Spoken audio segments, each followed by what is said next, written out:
Hello there, welcome to the news on Nepal television. I am Rosina Rai, starting with the headlines.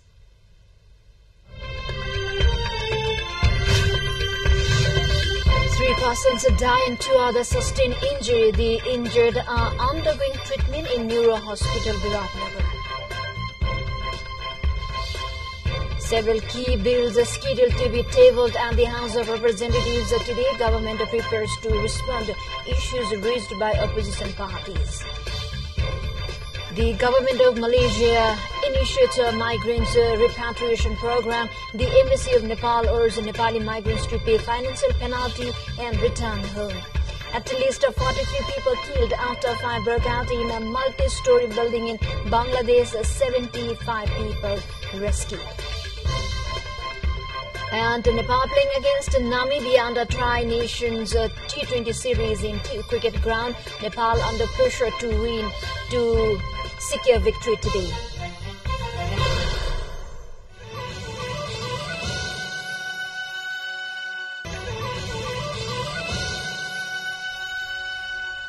Welcome back. Now news in detail.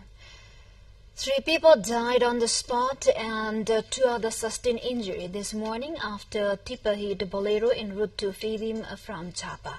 Senior Superintendent of Police of Area Police Office in Belbari, Tej Bahadur Dahal, informed that the mishap took place in front of the Department of Land Management, Belbari 3rd Morang. The deceased are identified as 52 years old Yadu Kanta Bhatrai, 44 years old Geeta Khanal from Kamal Municipality, Jhapa district, and 36-year-old Krishna Gajrel. SSP Dal said the injured are in a critical condition and are undergoing treatment in Neuro Hospital in Viratnagar. Now to the update, the meeting of the House of Representatives is underway. The agenda for today's meeting includes advancing legislative bills and addressing opposition queries. The meeting will witness key presentations including the tabling of the BIMSTEC Charter by Foreign Minister N.P. South. Prime Minister Pushpakamal Dahal is scheduled to propose the passage of the Monitoring and Evaluation Bill 2080, aiming to strengthening the government monitoring mechanisms. Additionally, Finance Minister Prakash Saran Mahat will table a proposal seeking consideration on the Customs Bill 2080 before House. Also, Federal Affairs and General Administration Minister Anita Devi will introduce the Construction Materials Management and Regulation Bill outlining construction materials regulations. Additionally, the government is scheduled to address queries from opposition parties who had disrupted previous sessions demanding government's action based on Balkumari incident report. Likewise, the meeting of the National Assembly is taking place today. There is an agenda for submitting various bills in the meeting summoned after 12 p.m. Minister for Law, Justice and Parliamentary Affairs Dhanaraj Gurung will be endorsing the report of the Legislation Management Committee. He is also scheduled to endorse an agenda to submit a proposal for the passage of the Bill 2079 to amend to money laundering control and promotion of business environment received as a message from the House of Representatives earlier. Now to other update, Prime Minister Pushpakamal Dahal said the Bharatpur metropolitan city is being developed as a new hub for health care services. Inaugurating the newly built building of Bharatpur Eye Hospital this morning, the PM said the present government was active to ensure constitutionally guaranteed health-related rights into practice.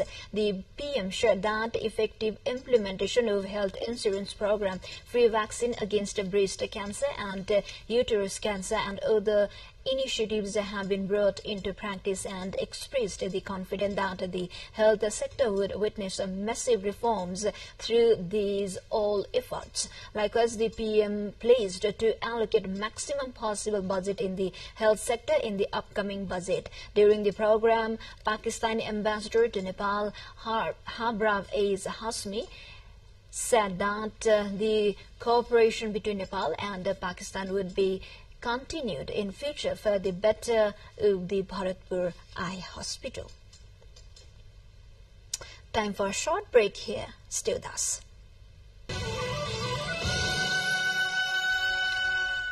Welcome back. You are watching Nepal Television News, and now we have remaining national and international updates. The government of Malaysia has initiated a migrants repatriation program (PRM) for foreign illegal migrants living in the country, effective from today until December 31st, 2024. The program will facilitate illegal migrants to be sent home after they have settled the compounds of various immigration offences, including overstaying and entering Malaysia without valid travels documents under the migration repatriation program. The Malaysian government is offering maximum over the 500 ringgit to facilitate the return their respective country. Following, the Nepali embassy in Malaysia has encouraged affected individuals to take advantage of this opportunity. According to the Nepali embassy, migrants flying Malaysia without a visa or overstayed will be fined up to maximum 500 Malaysian ringgits. Violating of visa regulations will face a fine of 300 ringgits. Since the Immigration Department has not designated any entity or individuals responsible for the repatriation process of illegal staying foreign nationals, the embassy has advised Nepalese migrants to initiate the process themselves. Additionally, the embassy has assured the individuals without proper documentation can still return home after paying the fine. Now to other international update. At least 43 people have been killed after a fire broke out in a multi-story building in Bangladesh, the country's health minister says. According to local media, the blaze began in a restaurant at around 10 p.m. local time on Thursday in the capital, Dhaka. 75 people were rescued and dozens were brought to hospital. The fire was brought under control after 2 hours, according to fire officials, and the cause is being investigated. The fire could have originated from a gas leak or stove, said the head of the Bangladesh Fire Service and Civil Defense, Brigadier General Main Uddin, according to APF. Brigadier General Main Uddin, according to APF News Agency. Now, time for a short break here again. Stay with us.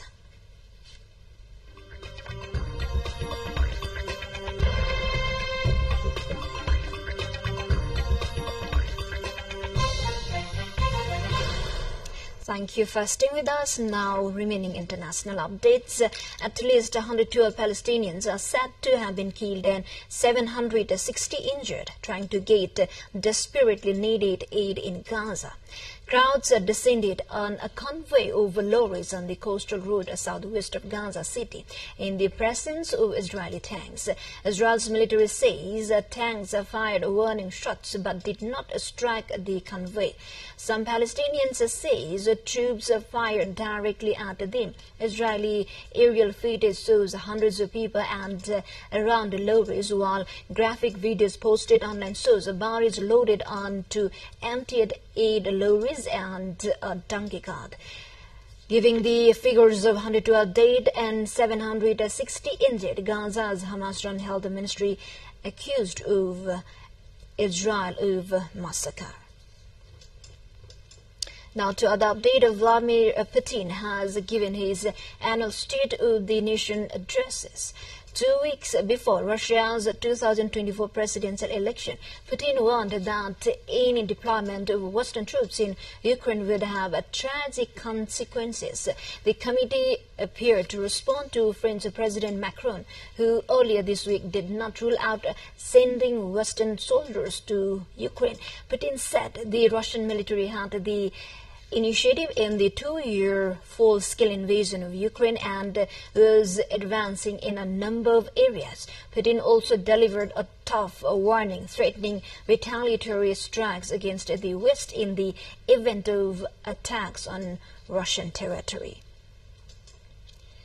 To the more updates, before that, let's have a quick look into the highlights of the site.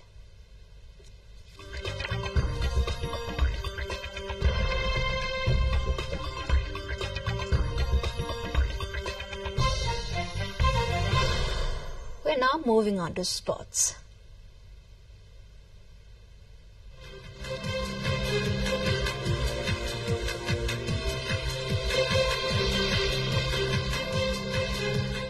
Nepal is currently facing Namibia in the ongoing trilateral T20I series at TU Cricket Ground in Kirtipur.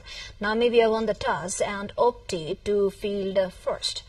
As per the latest update, Nepal has scored 73 runs on the loss of 4 wickets in 9 overs.